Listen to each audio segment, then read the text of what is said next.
Let's learn how do we divide 422 by 2 using the long division method.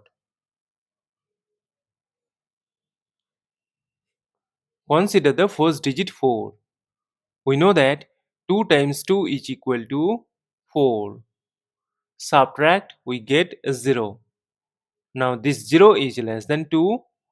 That is why we need to bring down this adjacent 2 here.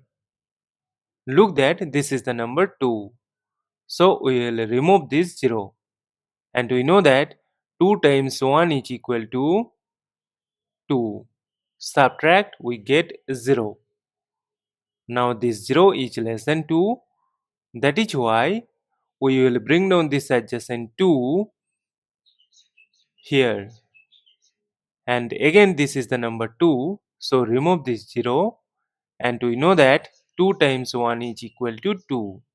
Subtract, we get 0. As we get the number 0 and we have no number to bring down here, so we will stop.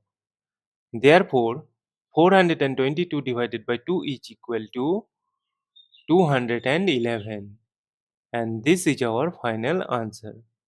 Thank you for watching. Please like, share and comment on the video. Also do subscribe our channel.